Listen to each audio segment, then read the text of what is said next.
Hey, human being, where are you going?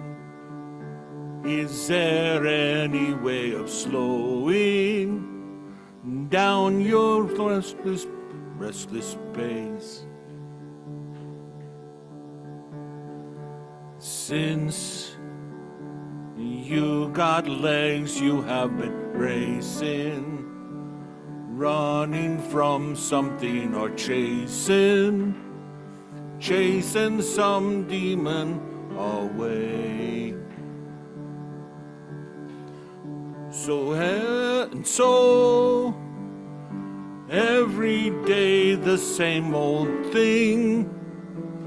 When the bells of morning ring and you think that your life feels like you're riding on a train.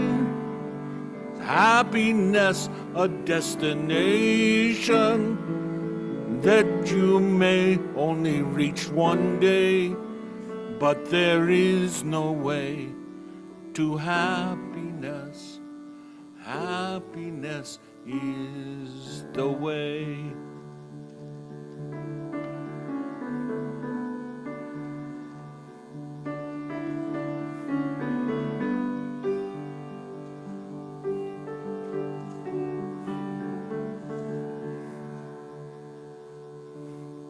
So breathe.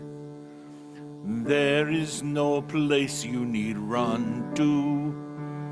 Every place is there inside you. Everywhere you long to be. And joy whenever you may know it, happens only in this moment, in this very cup of tea. So here and now is where you disembark, where you arrive and not depart, and where you start to stop. You feel you're not just riding on a train, with happiness a destination that you may only reach one day, because there is no way to happiness. Happiness is the way.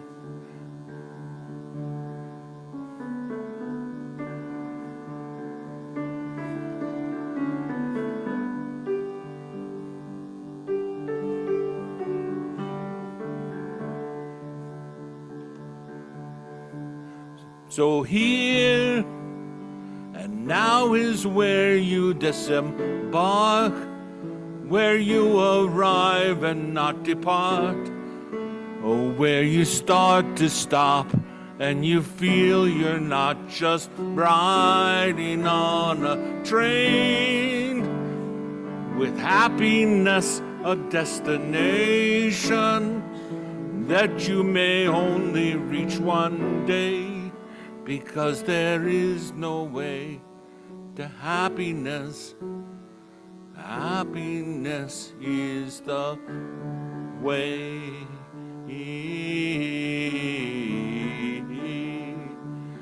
Hey,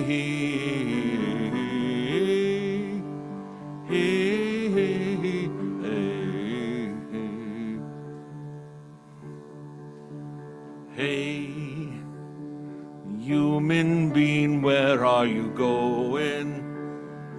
Is there any way of slowing down your restless pace?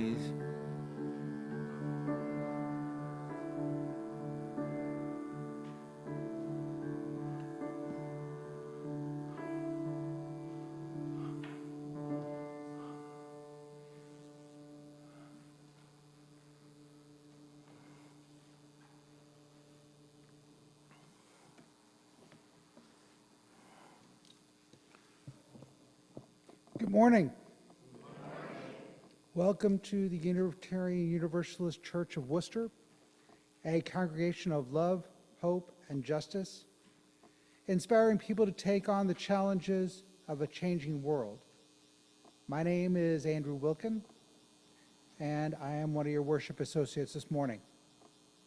We begin by acknowledging that in Worcester, Massachusetts, we work, learn, live, and worship on the seized ancestral homeland of the Nipmuc people, who survive and remain active as the Nipmuc tribe. We offer a special welcome to those of you who are new or visiting with us for the first time this morning. We are delighted that you are here. We hope that you will join us in the fellowship hall following the service for refreshments and conversation. If you have questions or desire more information about the service or any of the ministries and programs of this congregation, please do not hesitate to ask. We invite you to fill out one of the cards found in the pews. These cards can be placed in the offering plate or given to one of the ushers greeters this morning. For those of you joining us online this morning, we offer you a very special welcome. For safety purposes, and so we might come to know you better, please, as you're able, place your name on your video feed. Please take a moment to sign one of the attendance clipboards that are now being circulated. Also attached to the clipboard is a sign-up sheet for the church picnic that is scheduled on the first Sunday in June. If it's already passed by, there will be other opportunities. Though you are not obligated to sign, we appreciate your information and will use it only for church purposes. During the service, we offer an opportunity to share a brief personal joy or sorrow. If you would like yours to be read aloud by the minister, please print it on an index card in the pew and drop it in the collection plate when it comes around.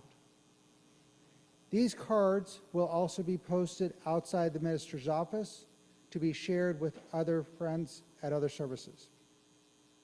For those online, you can place a joy or sorrow in the chat and we will read it during the time in the service.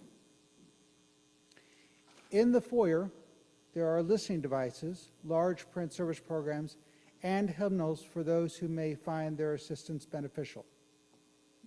Please see one of our ushers who will be pleased to assist you.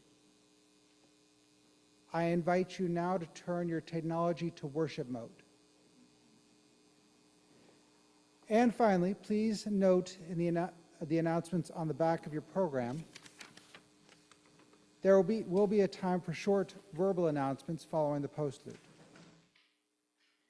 We are glad you are here. We hope that this is a morning of opportunity for rest, reflection, and rejuvenation.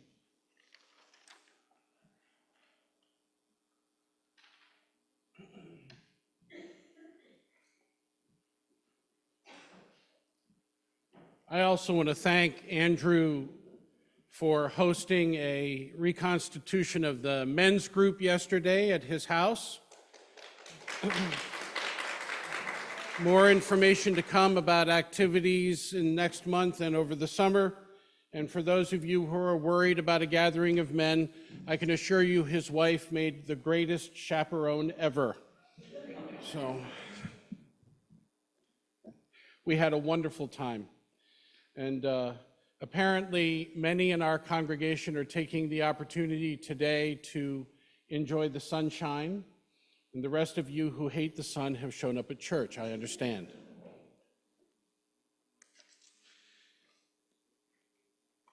Our opening words this morning are those of Julia Corbett Hemmeyer.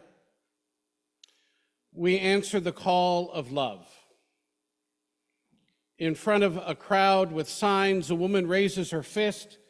In the face of hate, we answer the call of love. In the face of exclusion, we answer the call of inclusion. In the face of homophobia, we answer the call of LGBTQIA+ IA plus rights. In the face of racism, we answer the call of justice for all races.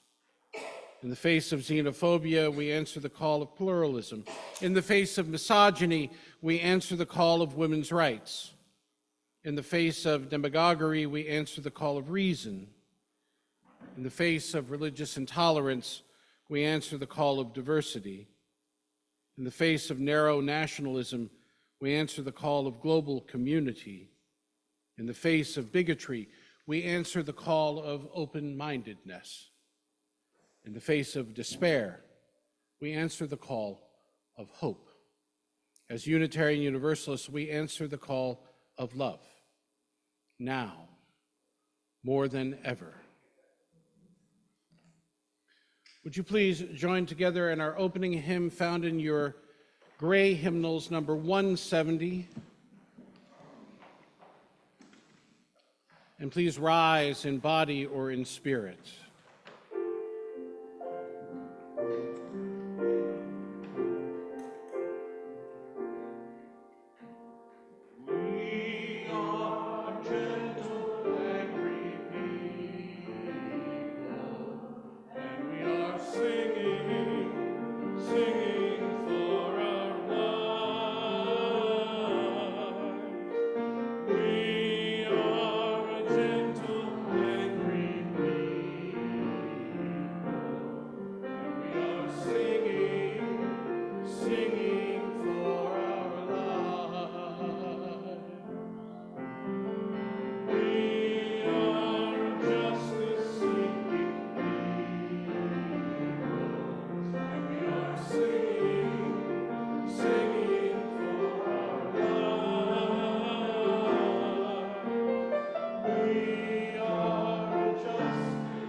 Seated. I am going to call forth our basket bearers in a moment, but I want to see if Robin is anywhere in shouting distance. In the big room. All right.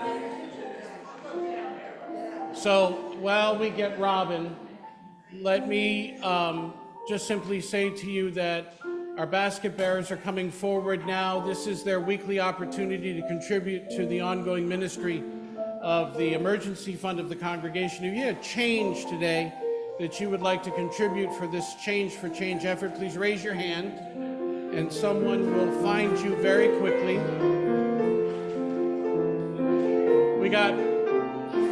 Don't forget, in the way back, there are some folks up on the platform as well.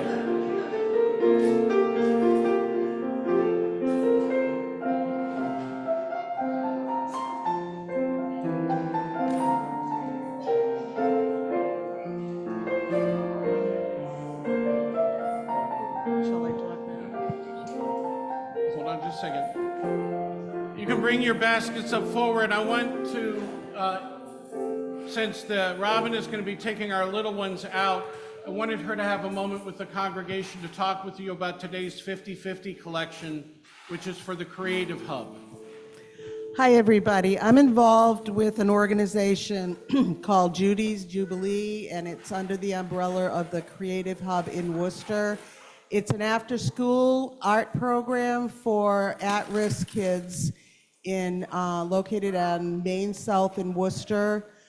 The program is there to expose every child to all different types of art and that professionals do. We do sewing, we do illustration, we do graphic art, we do digital art, we do dance, we go on field trips, and every child there is on a government voucher to be there.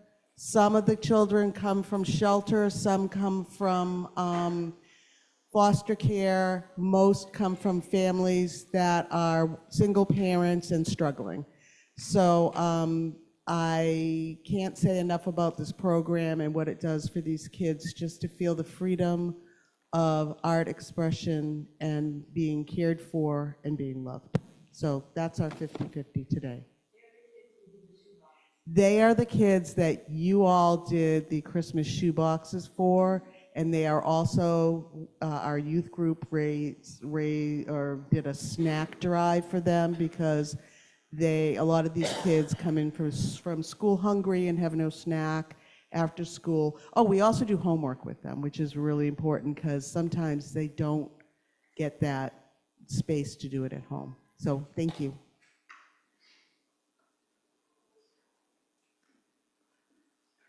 I like the idea of snack drives. I think a minister's snack drive might be in order at some point along the way. Just saying.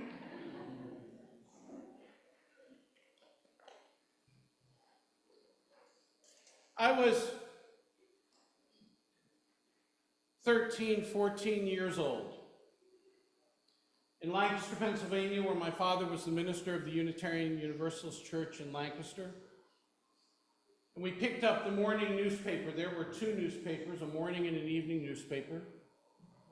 And my father would come down every morning with the cat on his shoulders, who would jump off onto the dishwasher and watch him give himself breakfast.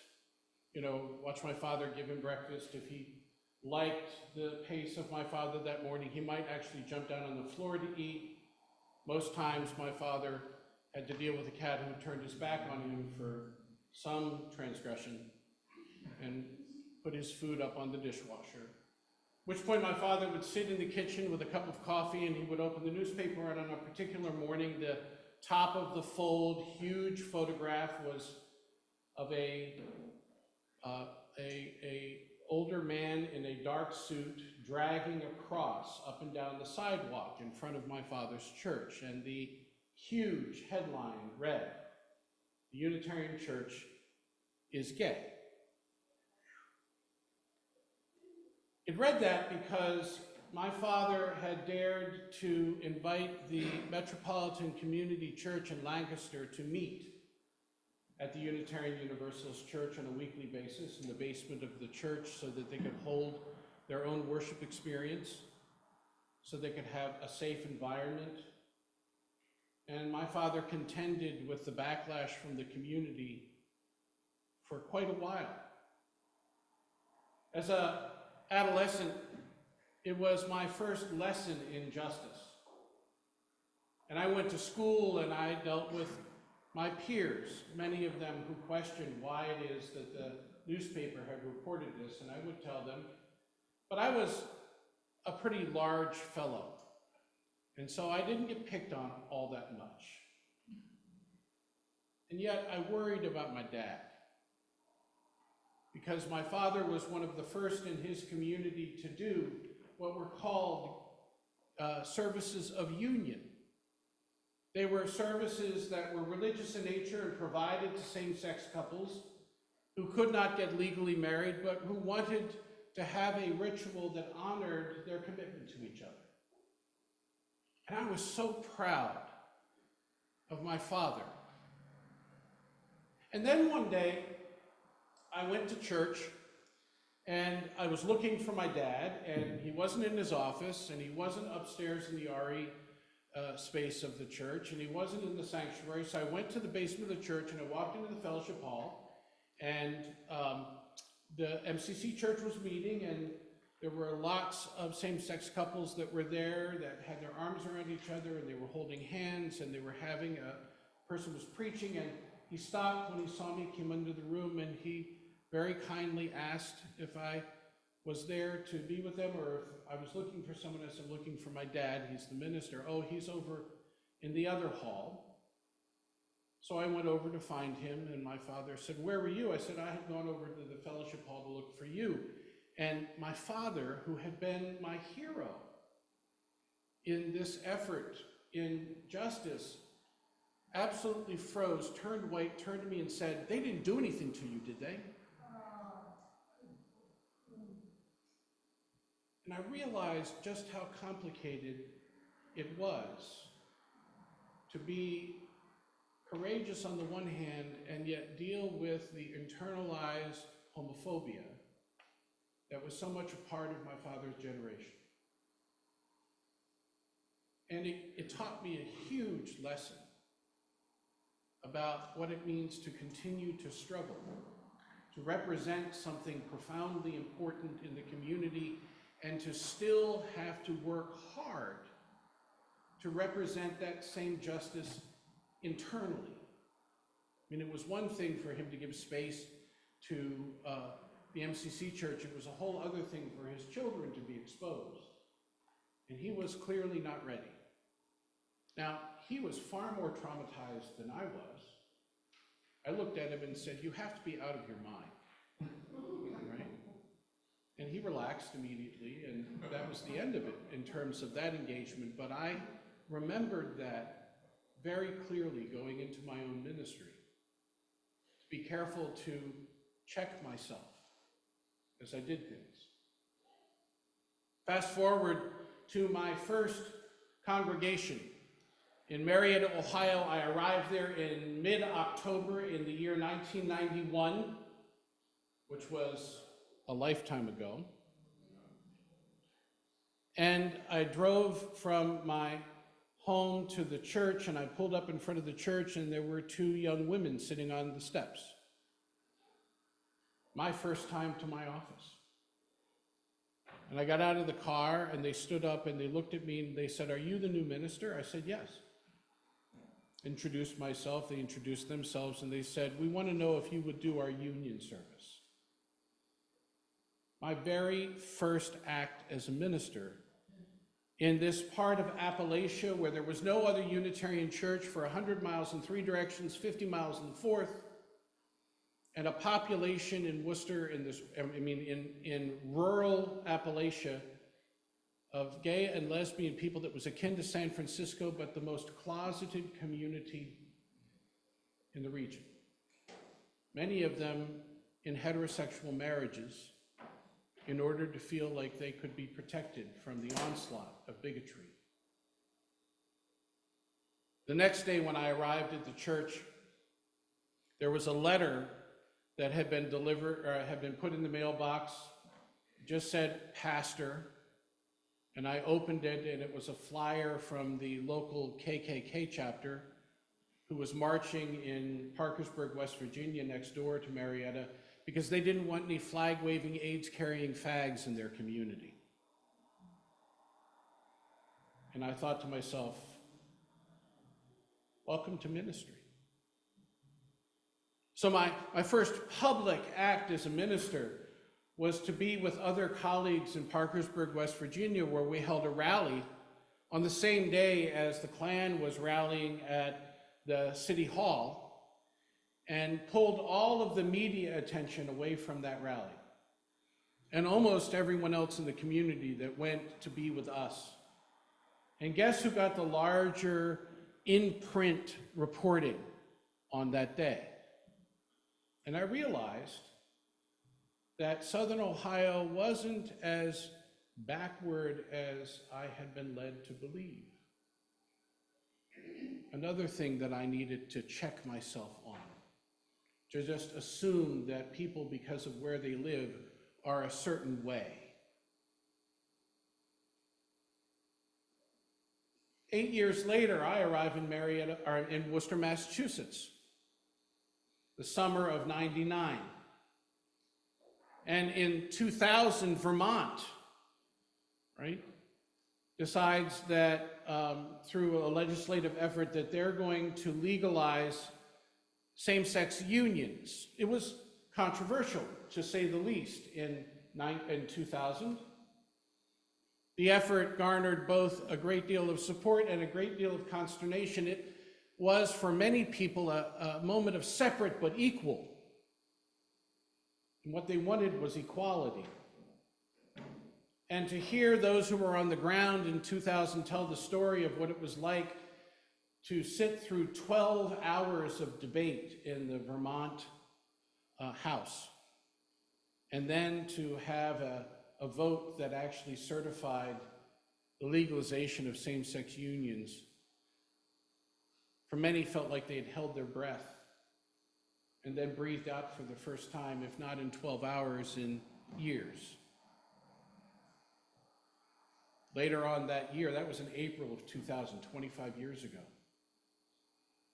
In that next November, 17 of the members of the House in Vermont were replaced by very conservative Vermonters. And they very quickly, in the House in Vermont, rescinded that particular law, but they couldn't in the Senate.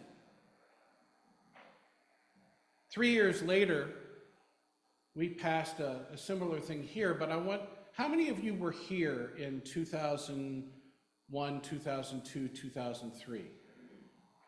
A number of you.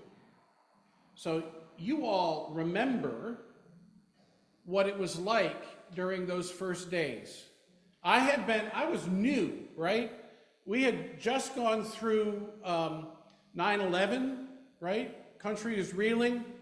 I'm sitting with our social justice network committee who is saying, you know, there are other pastors who are signing edicts that they won't sign marriage certificates until people can same-sex couple can get married. And we want to start actually working on behalf of this effort for civil marriage. And to look at me now, you would have thought I would have said, yep, absolutely, let's go. But in that moment, I shrieked. I was like, I have no idea what people here think. I am not certain what that means. And it was, I don't know. But it was shortly thereafter that I was invited to sit at a kitchen table with a couple from this congregation, lesbian couple who invited their state legislator to come over for coffee. And we had this extraordinary exchange where for the first time, the normalcy of families, loving parents, loving children came to the fore. And so I had a service not unlike this one where I decided that instead of preaching, I was going to have pillow talk with the congregation here. And what I described pillow talk was, look, I'm feeling called to do something, but I would like to know what you think. Now, don't misunderstand. I'm not asking your permission to do this, but it's important for me to understand where you are with it and explain that I was about to sign this particular opportunity to not sign marriage certificates until same-sex marriage was passed.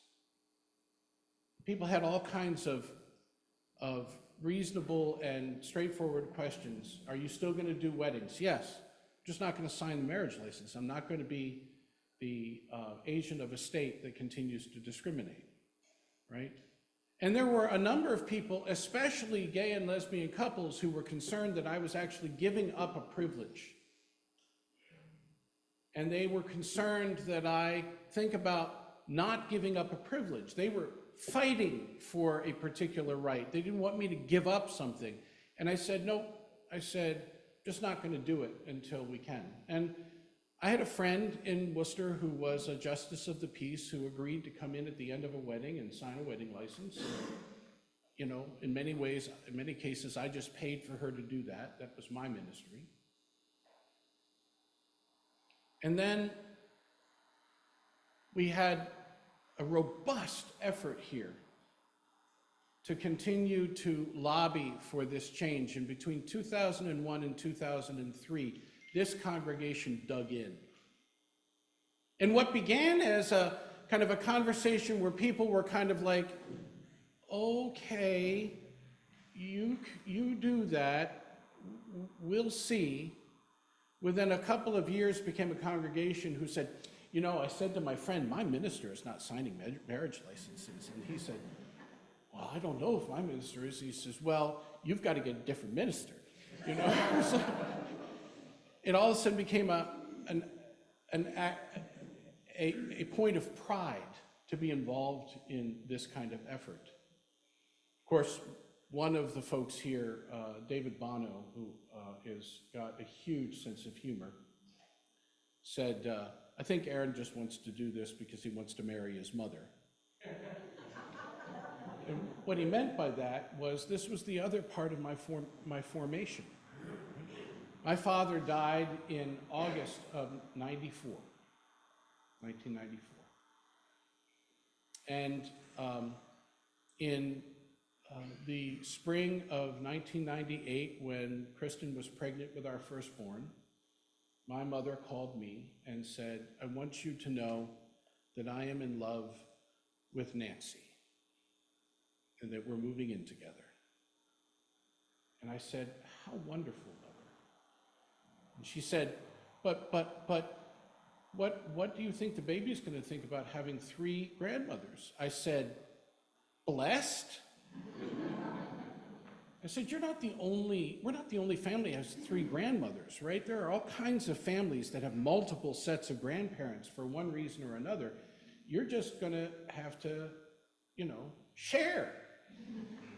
And she was worried about what people might think. And I said, Mama, you are too old to worry about labels. And as far as I'm concerned, you deserve to spend the rest of your life as happy as you possibly can. And my brother, on the other hand, was pissed. Not because she was in a lesbian relationship with Nancy, but he remembered that she and Nancy used to argue all the time. And she's like, how is that possible? And I said, Mark, there is a really thin veil between anger and passion. And it seems to me Mom has been keeping passion out of her. I mean, she was steadfastly committed to my father, but also awakened to the fact that she could love people across the spectrum. And that has been the case here for a number of years. So, flash to 2003, and you will see in a moment a picture from our own beloved Betty Genowin of me with hair, Gary Chalmers and Rich Linnell. On the day that same-sex marriage became legal in Massachusetts, the 13 plaintiffs in the suit that had brought that about were given permission by the state to marry, while the rest of the Commonwealth had to wait, I think it was 8 weeks, until marriages could occur. Now, how many of you were here that day? Just a handful? Now, to tell you that this place was jammed is an understatement. And Betty and I had a moment of sheer panic when we were standing in the hallway looking out the window and seeing the parking lot and the Bancroft parking lot fill up with satellite vans. And I looked at Betty and I said, oh my God, we need press packets. Like, we need to put the history of the congregation, a little bio of me, you know, something about our symbols, something together. And God loved Betty genuine. She said, I got it. And she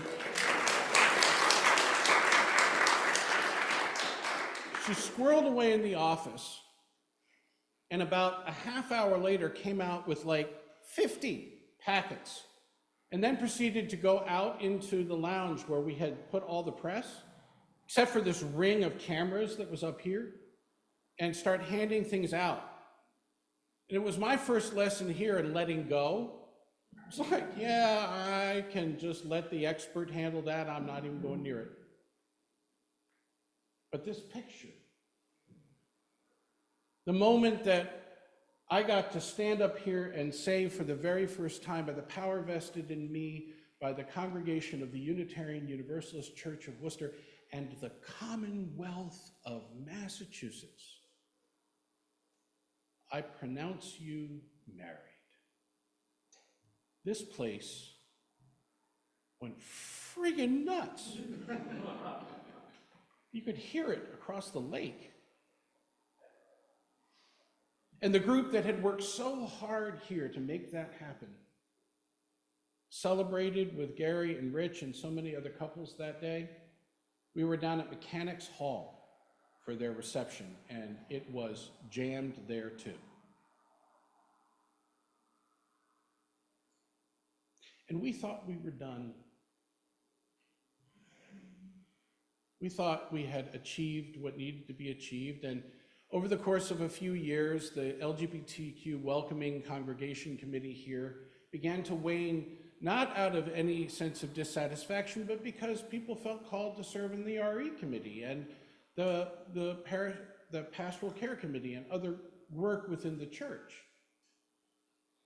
A few years later, we decided, and it was Tom Pierce, God love him, who brought it forward, to re-up our commitment to the welcoming congregation.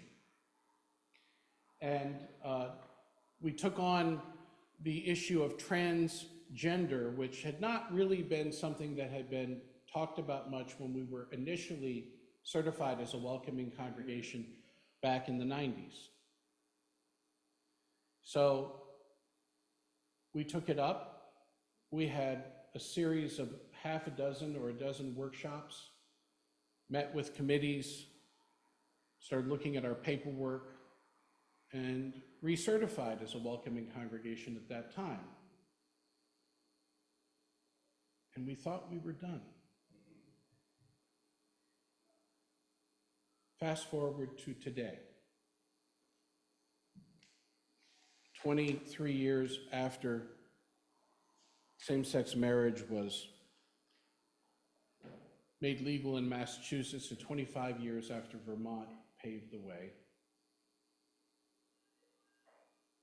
And we are in a period of time over the course of the last 4 months where 255 attacks against LGBTQAI people through policy and through other efforts of the current administration have continued, adding to the 224 overall during the last 9 years, which gives you some sense of how fervent it has been. Things like nominating vocally anti-LGBTQAI advisors in the presidential cabinet, celebrating discriminating against transgender students, eliminating protections of LGBTQAI plus people in federal policy, censoring accurate LGBTQAI plus history and resources from governmental sites, including removing transgender from the national park's Stonewall National Memorial Site, flagging content by keyword searching gay and transgender, and I love this, including a historic World War II plane, the Enola Gay, and the Army engineer with the last name Gay, and attempting to eliminate 24 words from external communications, including women, disabled, and elderly. Attempting to defund HIV research, arresting gay asylum seekers without cause, attempting deep cuts to programs supporting LGBTQAI+ people domestically and abroad. In the President's address to Congress in March, included 1,500 words targeting LGBTQAI+ people for a duration of 8 total minutes of his speech. And the remarks appeared near the top of his historically long speech, the 15-minute mark. By contrast, the President's focus on jobs and affordability came in at 975 words, a mere 9 seconds compared to the subject of jobs, specifically about forcing federal workers back to office. Beloved, we still have work to do. Make no mistake, I am so proud that we decided not to just simply read history or observe it, but to be part of making it in this congregation. But we are at a moment in time where that certification means nothing if we cannot find the will and the way to continue to make known our commitment that our transgender brothers, sisters, friends, that our children in this congregation who are non-binary and who plead with us to use the right pronouns, that our friends in the community that we love feel unsafe. Some are unhoused. Some feel as though they have no place to turn.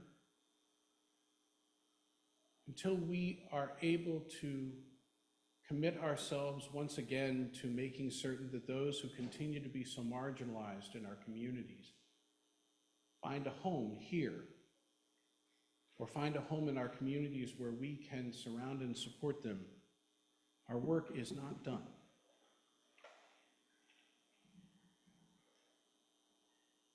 I want to close with the words of colleague Jonathan Chapman. It gives you a sense of why now. He writes, recently I ordered a 4-foot-tall rainbow bunny, or a couple of rainbow bunnies for my church. Don't tell Robin that there are 4-foot-tall rainbow bunnies, please, right? Although I don't mind the fact that they are. Just after I hit order, I wondered if I really needed them, writes Jonathan. Later that day, one of my parishioners sent me a picture taken in front of a local church on a lawn where an enormous banner with a picture of the Holy Family and the message, God's marriage equals one man plus one woman. He continues, often people ask me why my church constantly hangs banners welcoming folks, particularly the LGBTQ community.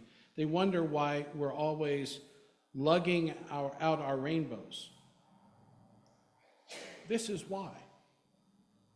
Because you see, every church says everyone is welcome, but many of them make that a conditional welcome. You're welcome, but not your relationship, or who you love, or how you look, or how you think, or how you believe. Most churches don't put up banners like the one I saw, but many aren't far off from sharing the same sentiment. Listen, people. People can think what they want and believe what they want. I don't have to agree with everyone, and they don't have to agree with me, but as long as there are congregations willing to limit God's love, Ours will work hard to widen the welcome. And as long as there are churchgoers who question the depths of God's love, we will continue hosting and hoisting our banners and hauling our doors that proclaim its breadth. The truth is that we will fall short, and we do, but we keep trying because, you see, there are people in the world who wonder if God could really love them, and if God could love them despite who they love. And in case that's you, yes, there is no despite about it. The divine could love you and does. And so does this church. Amen? Amen.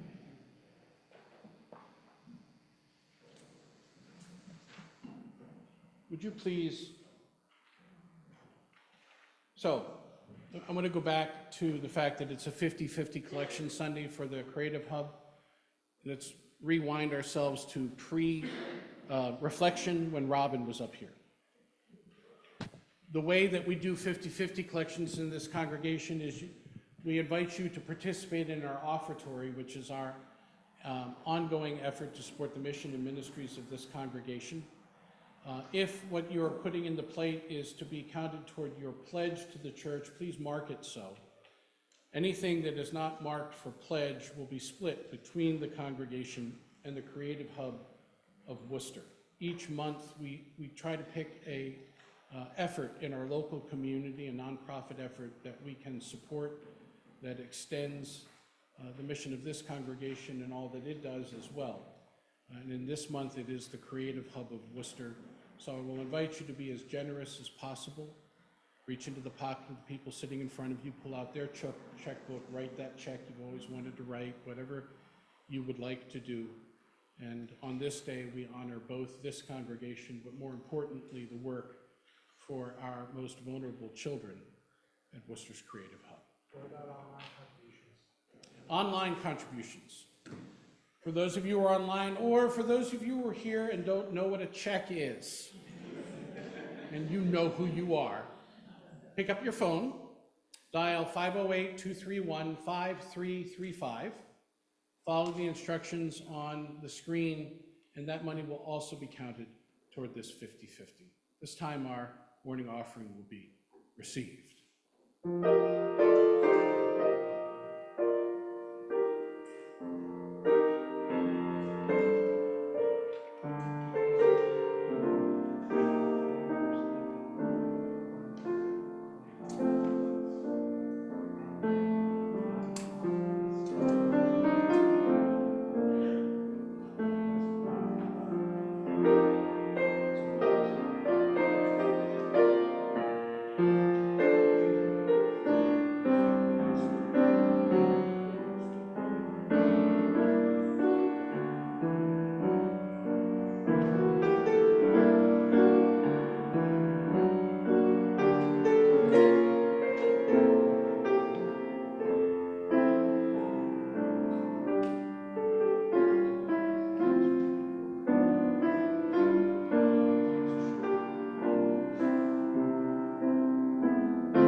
We come to that time in our service when we're given pause to consider what is deepest in our hearts or most profoundly on our minds, or in the work of our hands, the days that have transpired, or in the prospect of days to come, joys and sorrows which touch us deeply and are given another measure of meaning because of our capacity to claim them as a co-journeyer. So I invite those of you who have joys or sorrows today to come forward, form lines to either side of the sanctuary. Come and speak briefly into the microphone, telling us first who you are so that those using our auditory enhancement devices might also participate in this important ritual. And then to light a candle if you so desire. So I was greeted this morning by a number of how shall I put it, church wives who looked at me and went, when are you getting your hip done? And I said, about 5 weeks. And I said, given the fact that every time I move, the entire congregation goes like that, I have decided that I'm referring to it as when we are getting our hip done, which is in 5 weeks. And I'm not in a lot of pain, it's just weird, okay? So I don't want folks to worry. And when we have our hip done, we will then feel much better, yes? Yes, okay.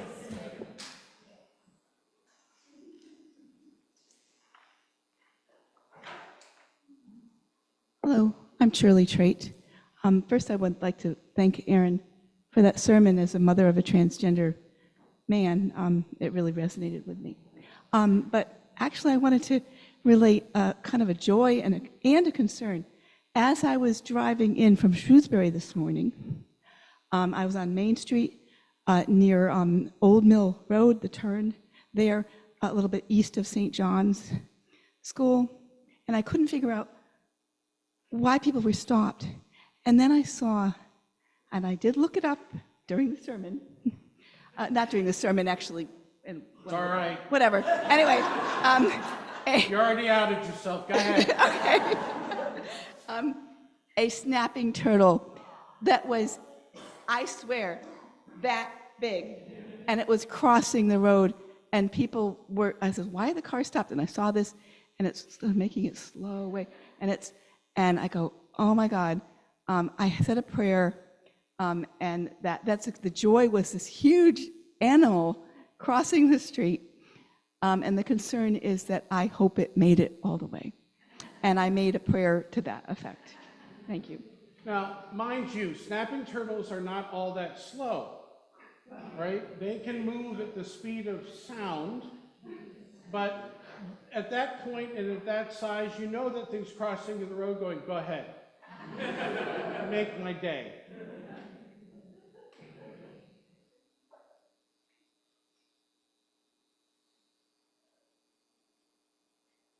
Morning, everybody. I have two things. The last time I was here, I was telling you about my sister in Florida, and unfortunately, she's gone into a nursing home, so that makes me very sad. This is weird that I'm going to talk about this. My Facebook feed has now been corrupted one more time. This time, I had been looking for a new puppy because I would like a new puppy, but we're not in total agreement on that at my house yet. But since I've been looking for them, my Facebook feed has been totally corrupted by puppies. And then last night, in deference to Laura Lenahan, who does this sort of thing all the time, it started to get corrupted by puppies in rescue situations and people doing CPR on puppies and shaking them and waking them up with drugs or whatever, and bless you for whatever you do. Because I'm like, oh, I almost cried at one of these puppy Facebook videos last night. So bless you.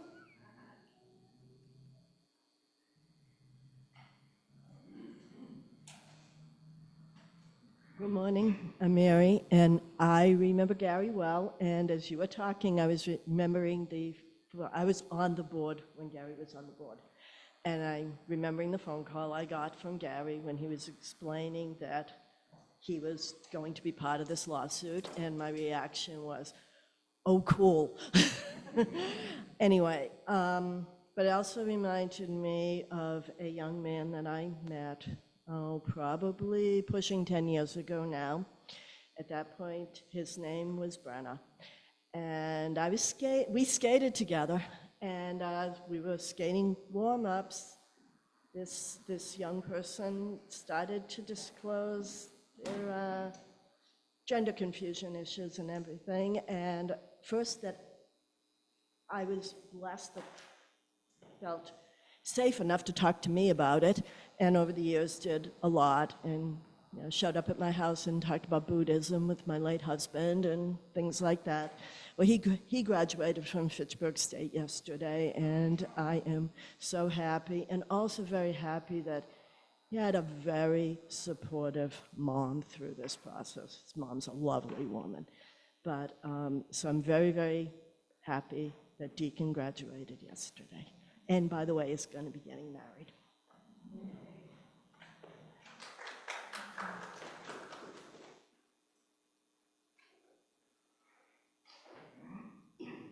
Good morning, everyone. I'm Kathy Nagy.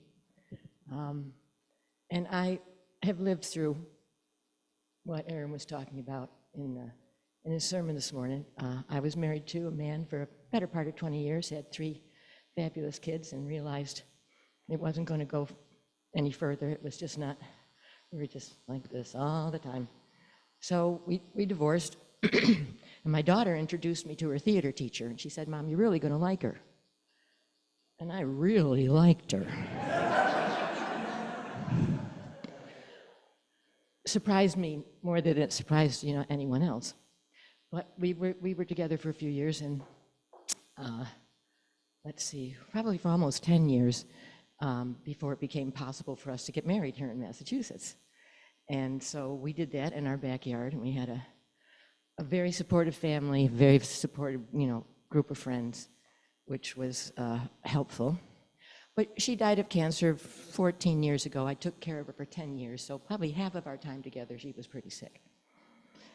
And so I've been doing sound healing work for about 25 years now, and haven't really mentioned a whole lot about my gender to the people that I work with. Some of them have figured it out, but I didn't think it was that important. But now this is happening in the past 4 months, I thought it's time to finally come out of the closet more with my business, and I was able to get my business, which is called The Sound Lady, nationally certified as an LGBTQ-owned business, so I've put that little stuff on my website.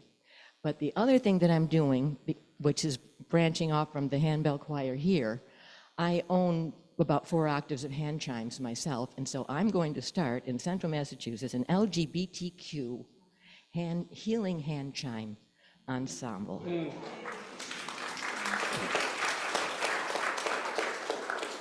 So I have not been able to connect yet with the LGBTQ group here because I'm working at all the times that they meet. So I need to get with them and start connecting to that community here in Worcester, put together a healing hand chime choir, and we will go to churches like this, and we will do healing hand chime services. So that is my great joy that I want to share. Thank you. Sign her up now. Okay, good.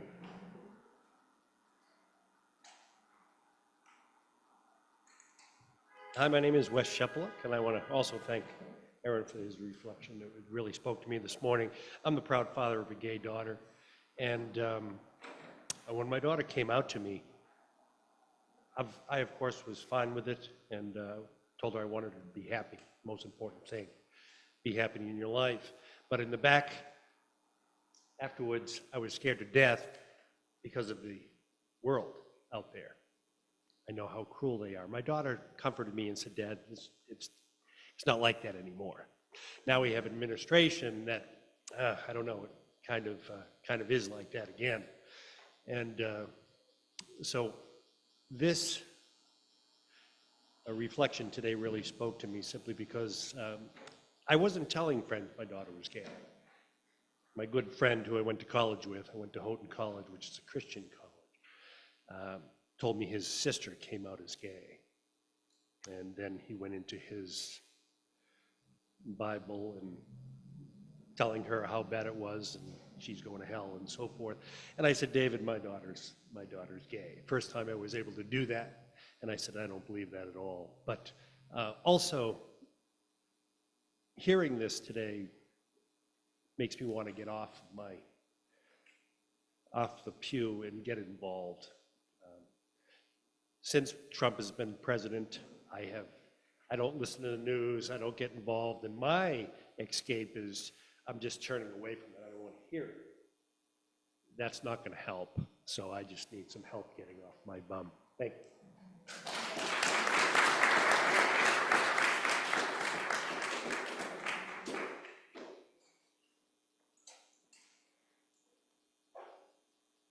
Hi, I'm Paul. I'm back. When I first came here, there was a gentleman by the name of Paul Leone. Yep. And I first walked into the place. There was not many people here. And he runs over to me and gives me a big kiss on the lips. I mean, I was shocked. Right? I said, and the only thing I came up, boy, this is a friendly church. That's holy no expletive deleted. And so, I mean, my cover's blown. But the thing was, I came from the Grafton Church, and I wasn't the only one there. There were people that were, within that community, there's like, I mean, the gay community, we're better than you. And the other ones, they're the lower class. And, but I found like, as I've been struggling through things and being, just going through life to realize that it was harder to be myself because everybody had expectations on me, what I should do. I was the uncle with all the money and the bank accounts. And then when I didn't give them the money, they had nothing to do with me. Yeah. That was, I mean, and it's funny because I like watching YouTube, and there are a lot of videos that their family treated them like dirt when the money dried up, But needless to say, coming here has been a challenge. I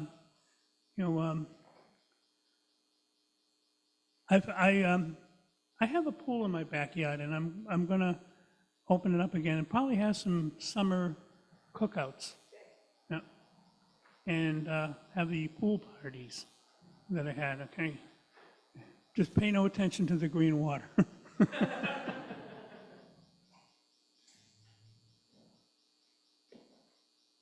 Good morning, I'm Maura, and I am so honored to be part of this congregation.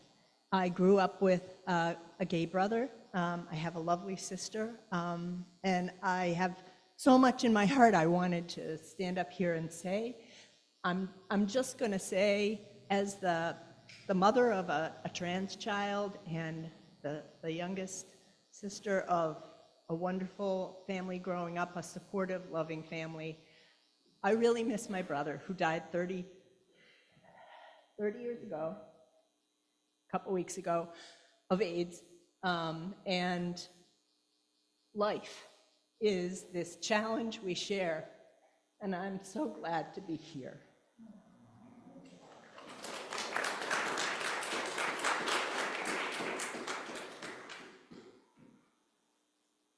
Hi, I'm Kathy. I'm sharing a joy from Tom Pierce, who's online with us this morning, and it is a joy. He has a memory of the welcoming church process, and when he opened the meeting, he said, "We have both LGBT attendees and allies." I said we had 7 LGBT members and 5 allies. Someone responded with a smile, "Don't be so sure."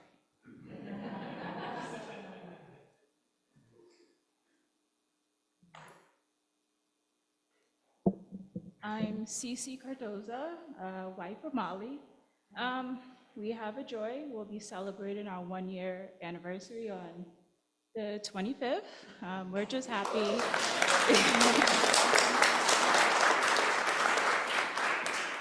We're just happy to be part of this community. When we first came here, we quickly loved this church and loved having you as our pastor. So thank you.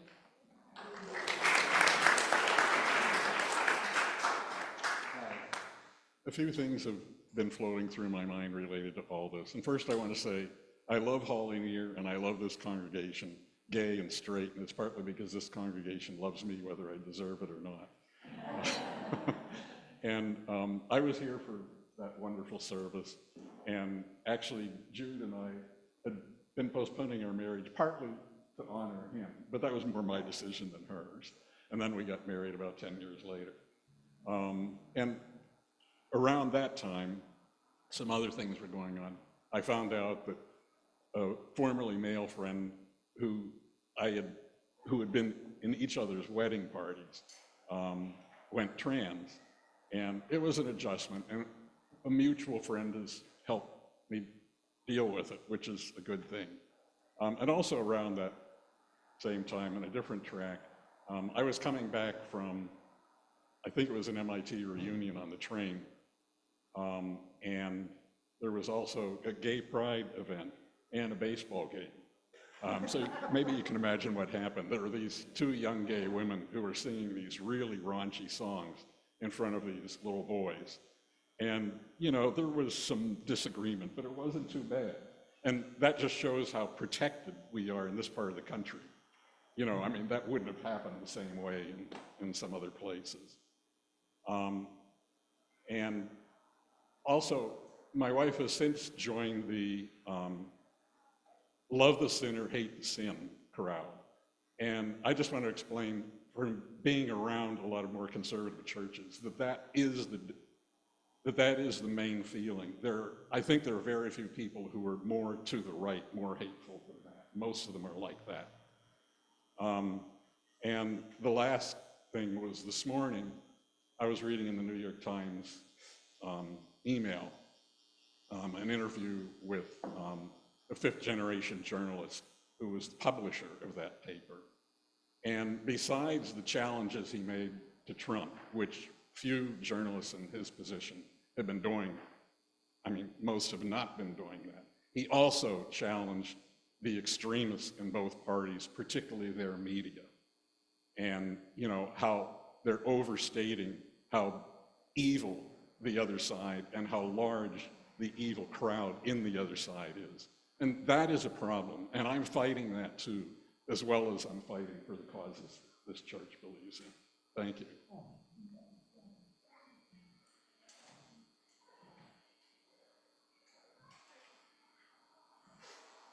Hi, I'm Debbie Merrill, and I just wanted to say two things.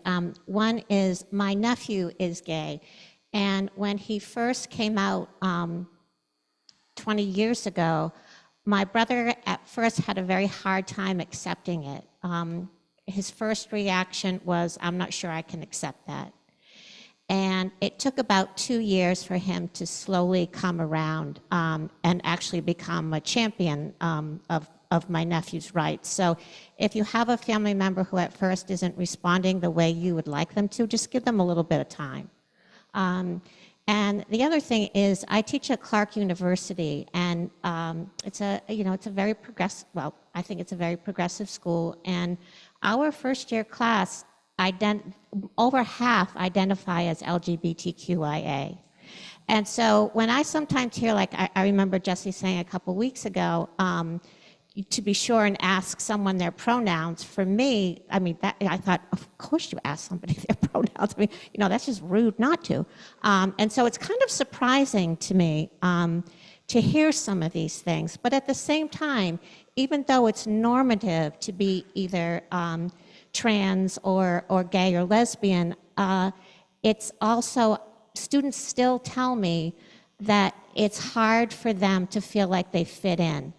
And that, for example, they have their own separate sports clubs because they don't feel comfortable in the heterosexual sports clubs. So I guess my message is that people can, with a little bit of time, can come around, but that there seems to still be some kind of stigma, even in places where it's normative. So anyway, but if you have children who you want to be in an environment where there are a lot of kids like them and they're LGBTQ, send them Clark.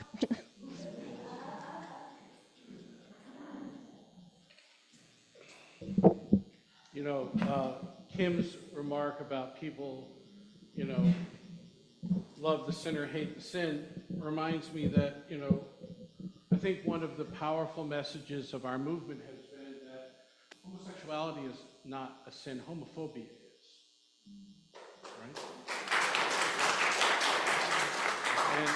And our ability to reframe that so that people understand that the way we treat each other, that is where the challenge is, that how people self-identify is not sinful in any way, shape, or form. It is our responsibility to create space so that people can feel free to be able to tell their story, right?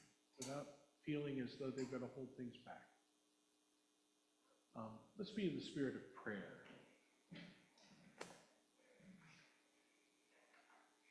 O Lord, I want more joys and sorrows.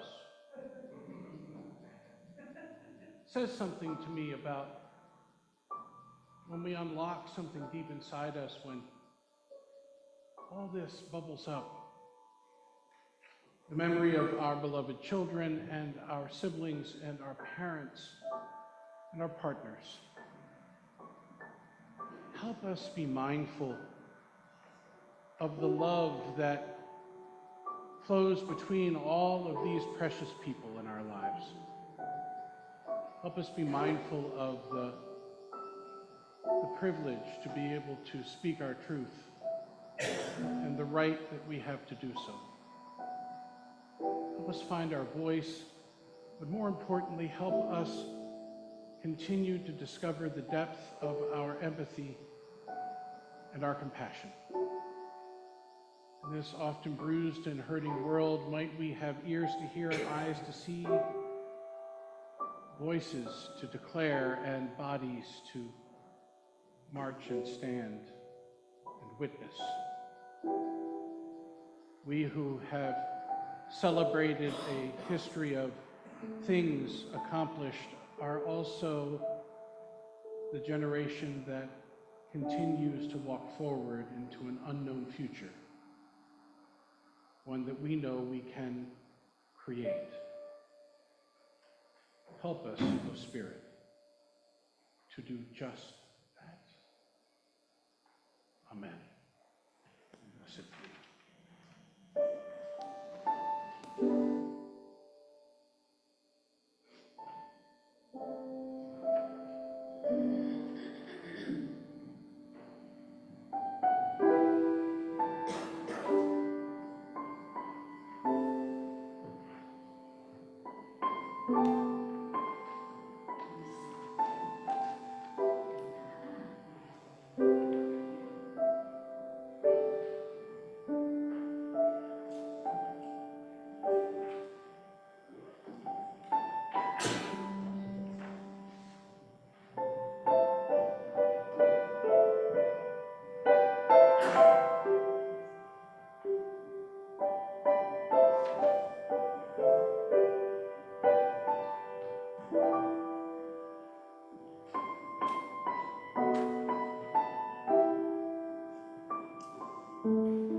Would you turn to number 646, found in your gray hymnals?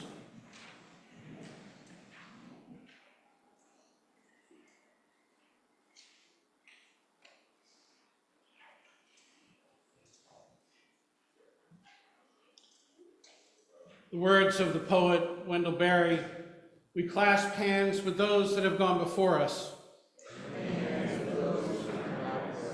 We enter the little circle of each other's arms.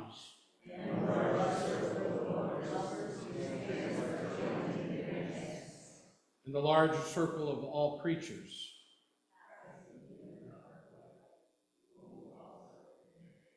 To music so subtle and vast that no one hears it. Would you please rise in body or in spirit and join together in hymn number 1019, found in your teal hymnal supplements, Everything Possible, by my colleague, friend, and folk musician, Fred Small.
The Religious Institute writes, "We are grateful for the gift of our lives and the gift of other people in our lives.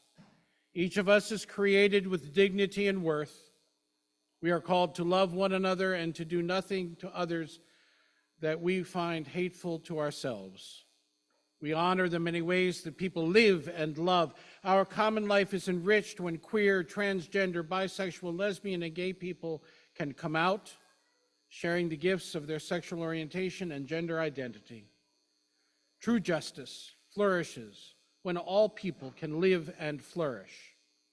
We suffer when our LGBTQAI+ people are oppressed, excluded, or shamed by religious people who overlook the fundamental call to love one another.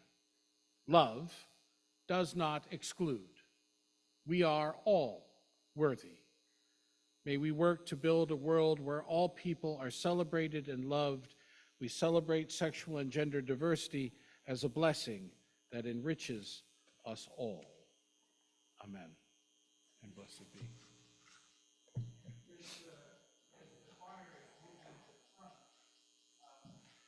We're going to sing a choral benediction. It is called Be the Change. The first verse, she actually is going to sing the solo. Might as well. The first verse is be the change you want to see in the world. We say that 3 times, and change will come to you. The second verse is be the voice you want to hear in the world, and change will come to you. The third verse is be the light you want to shine in the world, and change will come to you. While we're singing it as a choir piece, when you feel like you know what's coming, you're welcome to join in. And even if you don't know what's coming, you're welcome.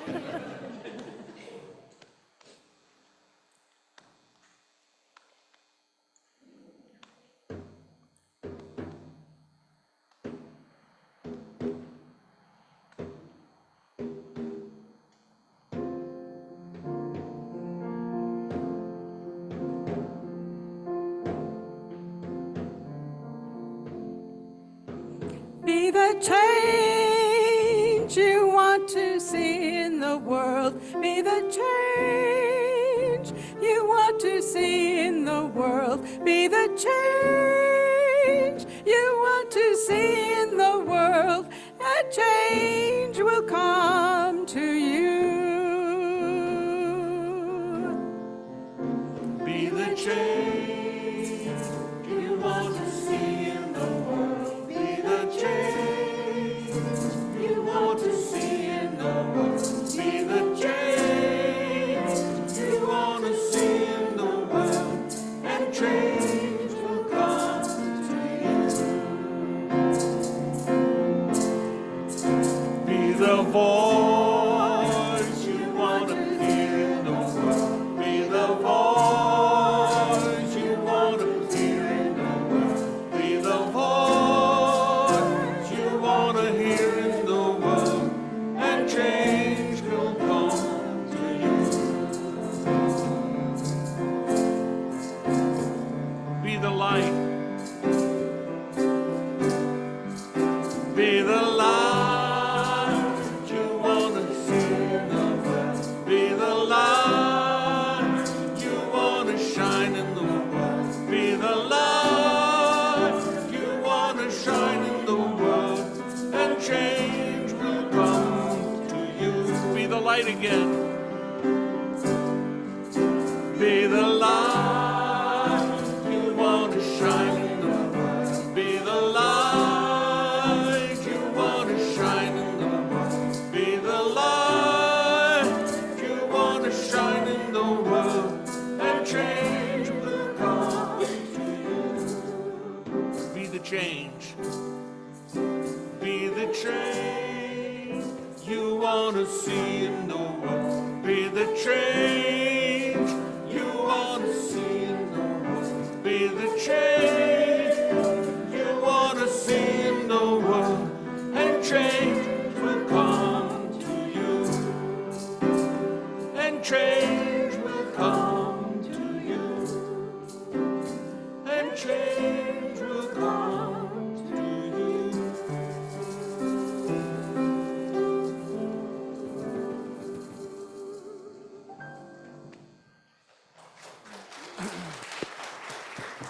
Once again, beloved, worship in this place has come to an end, but our service continues, next with an opportunity for refreshment and conversation. Are there any very quick announcements?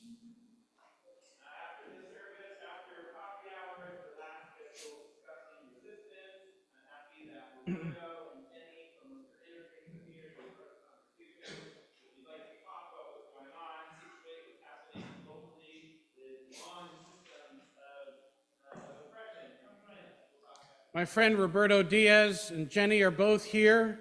So honored to have you with us this morning. For those of you who didn't hear what Evan said, following coffee hour, those who want to continue to talk about study resistance are welcome to enter the lounge, and our friends from Worcester Interfaith will be here to share their experience with you. Any other? Seeing none, let's eat.